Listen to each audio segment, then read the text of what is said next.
Good morning. Before we get started, please like and subscribe. Please share my channel. Please comment whether you agree with me or not. This morning I left really early. I had to get a parking pass, and that required me to get up super early and take off about an hour early, so I've got time. I'm not going to be rushed today. I have something specific I do want to talk about, and it's off the subject that I was on the last 2 or 3 videos, so we're done with that. I was watching another YouTube video this morning. I've started to create this practice, and I learned this a long time ago, well, months ago, and I didn't really put it into place, but I've decided to put it into practice because I like it when I adopt things that are shown to me that are known to work. And then I try them, to see if how I do. And it works. It's working very well. I mean, when I say it's working, let's just say it's serving me well. I don't know if it would work for everybody, but what I'm doing is I'm going to bed at night with gratitude, and I'm going to bed at night knowing all of the good things that are going on in my life, being thankful for them, just with those thoughts being the last thoughts on my mind. And then when I'm waking up, I'm doing 2 things. The very first thing I'm doing is I'm immediately waking up and trying to remember as much of my dream as I can. I'm remembering my dream just to see if I can, how much of the dream I can remember. Sometimes I remember quite a bit, and sometimes it's like nothing.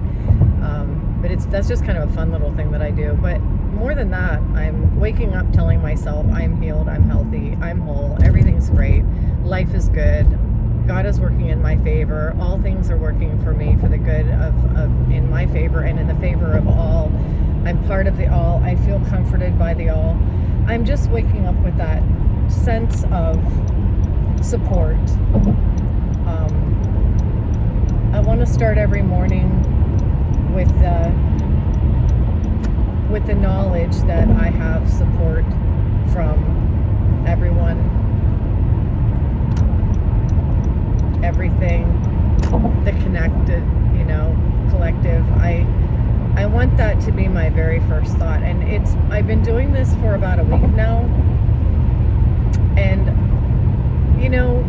I can't say that it's changing my mood. I mean, my moods are what they are. I can't say it's changing my life, like everything is suddenly all sunny and bright. No, it's cloudy and it's dreary, and there are times that it's raining and I'm like, I have to drive home from work in the dark rain and I don't like it. So it's not changing the whole entire universe for me, and it's not making this huge, ginormous difference in my whole world. However, I'm going to tell you what it is doing. When I'm at work, I take calls and I do my job, but in between calls, we have options of things we can do. They let us,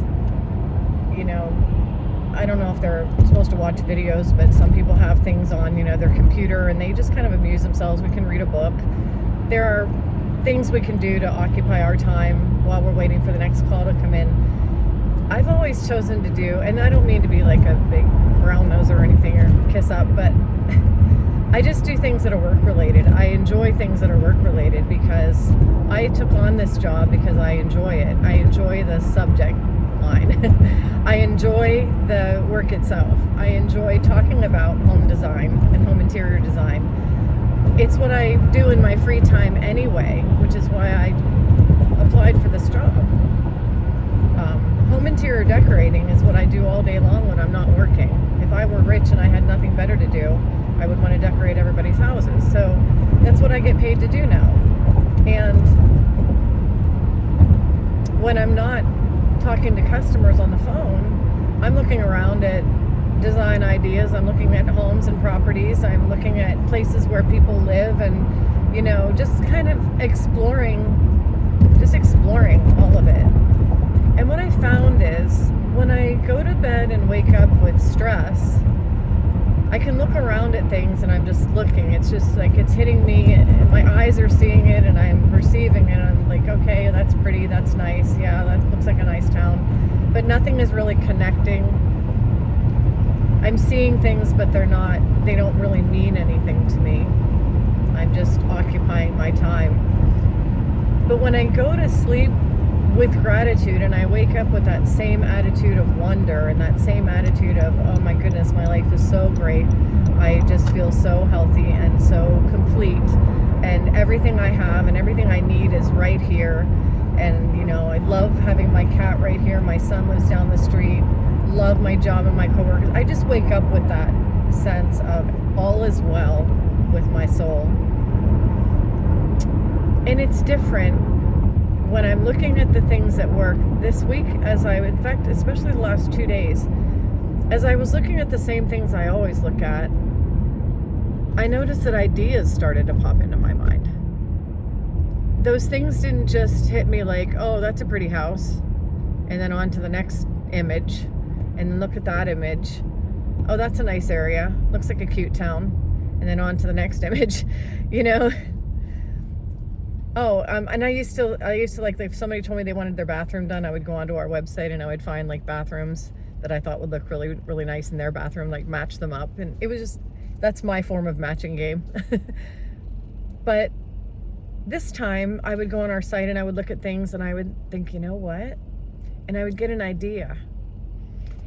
And the ideas that I would get are things that have to do with excitement for the future, excitement for possibilities.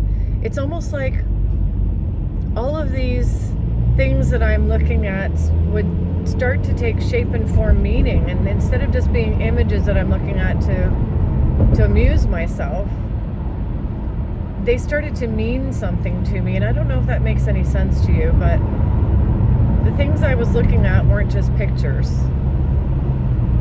They were painting a picture. Like, wow, this person lives here and they told me they suffered hurricane damage. And, you know, we definitely want to be able to get doors and windows in there because they seem to be really excited about getting DP50 rated hurricane windows. So we want to do that for them. But you know what? There's this other block up the street and this is like a whole row of houses. So my mind would just start to go from one thing to another. And I would think this whole entire row is owned by, because I used to live in this area, in this particular area, and I would think this is owned by, you know, owned and managed by this property management company or whatever. And I wonder if we could possibly get to the point where we could talk to them about getting all these. And I would just go there. Like, I would start to daydream about how I can help not just the customer that I just got off the phone with, but how we can help that whole neighborhood of people who I know got hit really hard with the hurricane and who I know have old 60s and 70s windows. And I would start thinking, how can we do this? And you know, that's the difference that I have found between opening myself up to gratitude and all the wonder and the love of life, and just kind of closing myself off to, well, it's a job, I'm just going to work and I'm looking at pictures and I'm doing this, occupying my time, there went 8 hours, time to go home. That's the Fred Flintstone way to live. That's like, you go to work with your lunch pail, you beep in, you clock in, you do your job. Fred's like working in the quarry, and then it's time to go home. Woo, the whistle goes off, check out, take your lunch pail, scooter your car home. Every day is like Groundhog Day, just another day of work. That's how life feels when I'm not living it in that subconscious sense of complete wonder and gratitude. The daily grind. And I'm not saying that it's ever that bad. It's not, this job is never a Fred Flintstone feel, but in general, it's a Monday through Friday, clock in, clock out, do your job, look at images, go home, do the dishes, you know, feed the cat, chores, things. It's like a to-do list. Life feels more like a to-do list when I don't fill myself with that oneness and that gratitude. But when I fill myself with that oneness and that gratitude, and I'm going to call it the wonder of life, when I look at life like I'm a child looking around on Christmas morning going, wow, oh my gosh, all the things. You know, the seasons are changing again. I don't know if you're noticing, But in my last videos, when I started this, it was spring and there were beautiful, buds on the trees and birds in the air and flowers popping up. And then we went into summer and everything was just beautiful green. And I commented on fall, the red and yellow and orange leaves as I'm driving through here. Now everything is, you could say it's all dead. It looks dead, like the trees don't have any leaves on them. And my perception of winter used to be, oh, it's so dreary, it looks dead. But you know what? Right now, I'm not seeing it that way anymore. I'm seeing it like, oh, it's a whole new season and it looks different. It doesn't look bad to me right now. It looks different. The trees aren't green and they're not beautiful golden and orange and yellow colors. The trees are brown. They don't have any leaves on them, but there's a feel to it. It's just a different feel. And I know that it's going to snow at some point. I'd never been excited for snow before in my life other than when I was a child. And I am really excited for snow. I'm a photographer. I can't wait until we get a nice big snow, till the ground's covered and the trees are covered and I can go out and take some pictures of the snow. So life looks like a wonderland to me right now. And when life looks like a wonderland, you get what you give. And I'm really starting to believe that. I really believe that you get what you give. Whatever you put into it is what you're going to get out of it. Whatever you project is what's going to be part of you. However you see things is going to be, those are going to be the things you see. If you see negative, everything is bad, that's what you're going to be focusing on. That's what you're going to be seeing, all the negative stuff that's going on. Because there's plenty of negative stuff in the world. If you want to focus on that, you're welcome to focus on that. I don't recommend it. Or you can look at everything that's beautiful and everything and how amazing it is and how fun life is and how wonderful everything in your life is. And you can look at things with gratitude and just a sense of awe. And then what you're going to get is you're going to be seeing a whole bunch of things that provide you with more of that. That's what's going to appear to you. And, I'm going to kind of get off the whole wave and matter thing that's in my previous videos, the science of it all. I'm just going to stick with the Jesus of it all for right now because he said plenty. I mean, I dug into the science of it because I was interested, but it doesn't take science to prove what Jesus said. Our thoughts matter. Our words matter. What we think and what we speak matters. We are not these bodies. We are eternal beings, limitless, eternal, supernatural beings who are living an experience. And this is a temporary experience. And we are to focus on the wonders of this experience and the love in it and the togetherness and the connectedness and how we can better this place that we're in. We want to participate in making this better. It can be in big ways. It can be in small ways. It doesn't have to be huge. The YouTuber that I was actually a podcast I was watching this morning, and the lady was talking about a life after death experience. And she said that she bled out like I did. She described how it felt, and I can remember that. So I knew that she was, she and I had a lot in common in that area. But she had risen above and was looking at her body down below. I didn't rise above. I didn't leave my body and go up somewhere in the ceiling and look down at everybody. I didn't have a visual. I didn't meet Jesus. I didn't go to some place. I was just out. And then I came back. But when I came back, I hadn't had visions. I hadn't visually experienced anything while I was in that state. But when I came back, I had a knowledge that I didn't have before. I came back with all this knowledge.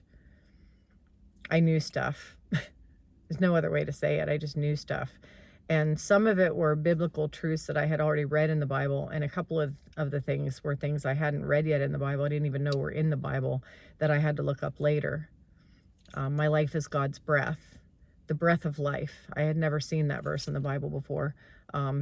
I felt that I was being held in the palms of God's hands. I imagined myself, he was holding me like this. And then whenever it came time, whenever everybody was in the room panicking and thinking that I was never going to come back, it's like he blew the breath of life back into me. Now, whether it's like a human with hands and blowing breath, that's how I visualize it, but that's not necessarily who he is. I don't know that he has lips and eyes and hair and, and actual hands, or if it's just that there is a breath of life that's like the wind, or that's like air, or whatever it is, there is a breath of life though. And I just knew when I came back, I knew who and what I'm made of.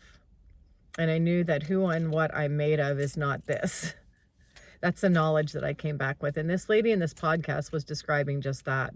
She said when she came back, when she was on her visual experience, when she was out, when her body was gone, she said that she met Jesus, and they were talking, and he was pointing out things like a homeless person, somebody, and he said, who is this? And she said, it's a bum on the street. I would never put it that way. That's not a very kind way to describe somebody who is unhoused or who doesn't have a home to live in, but that's how she described this person. And I guess she was shown, they separated his spirit from his body, and removed him, and showed her what his spirit was. And she said that his spirit was so much more advanced than hers was. That he was, if we were talking light, that he was a blinding light, and she was a little flashlight, a little dim flashlight compared to his blinding light. That's how she described it. And she said she never saw people the same again because of that. And I've never been one to judge people. I don't judge a book by its cover because my family didn't raise me to do that. So when I see people, it didn't take a death experience for me to know that homeless people are very, very, very attuned to God. I always just knew that I'm empathic, and I just feel some things. Like, my family always told me to be kind and not judgmental. So I've never judged people, or called people names, or, felt that anybody was lesser. Just didn't have that really in me. However, when I went to Palm Springs and I was on vacation visiting my son, my daughter-in-law and I were in Palm Springs, and I spent the whole entire time sleeping in the day and getting up at night and going out and spending the whole night out with the homeless people, because I wanted to be with them. I wasn't trying to give them money, and I didn't have like thousands of dollars or millions of dollars to give them, money, but I wanted to just talk with them. I wasn't out ministering to them. A lot of people go out and they think, I'm going to go minister to the homeless people. I went out to be ministered by them. I wanted to be around them. I wanted whatever they had to wear off on me. That's why I was there. I would get up in the night and I would see them, and sometimes we would have, we'd grab a bite together. Sometimes there was one time we went to a restaurant. It was in the evening, and the restaurant tried to kick the guy out. We were sitting outside on the patio, and they tried to tell him to get out. I was like, he's my guest. Just crazy things happen in this world. We see somebody's body and we judge them. But that guy, I talked to him every chance I could get. I mean, every time I spotted him, I would sit down and talk with him for hours. And I was blessed by their connection. A lot of those homeless people, now I'm not saying all of them, some of them are mentally ill, some of them have, alcohol issues, and some of them you can't get through to them. Some of them are just kind of not in the mood to talk, and that's fine. You just have to respect their space. But the ones that did want to talk, and the ones who were very connected, I was just kind of somehow I migrated to those people, and I found them. They found me, and I found them. And I had, like 4 or 5 of my favorites that I would just go out and talk to. And we would just talk about life in the universe. A lot of the things that I learned about, the spiritual world are things that they're positive about it. It's like they're living it every day. That's where they live. They don't live here on the earth. They live in the spiritual realms, and this body is just a thing. And so, and they're not crazy. They're that attuned to the spirit. They're very connected. So I really enjoyed spending time with the people that were in Palm Springs who did not have homes. They had stories to tell. They had such a strong spiritual connection. We always would we would just take hands. I could feel the energy going through them. Like sometimes they would say, you know, let me pray for you, or, you know, let's pray together or something. And they would take my hand like this and hold on to it tight. And there go my keys. And I would I would feel the energy. I could just feel the energy of them. It's crazy. But yeah, you know, we are supernatural beings and we're living an experience. And that's just what this channel is all about. And it's not a secret. The more people that I find that have experienced this and and know these things, the less I let people tell me I'm crazy or woo woo, or there's something wrong with my head, or I'm not Christian enough, or, you know, I'm really starting to find some confidence in knowing this is true.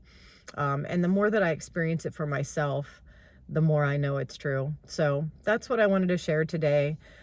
Just that, you know, when you wake up with gratitude every morning and you go to bed knowing who you are, and you know, you last thing at night, first thing in the morning, just live in that. And it's when it surrounds your sleep, things happen inside of you, and your life starts to a life becomes kind of created for you, that, you know, you're seeing different things that you may not have seen before, and it's really, really wonderful. So I'm going to continue this practice and I'll let you know how it goes, but that's what I wanted to share for today. Hope you're all having a great day, and I will see you next time.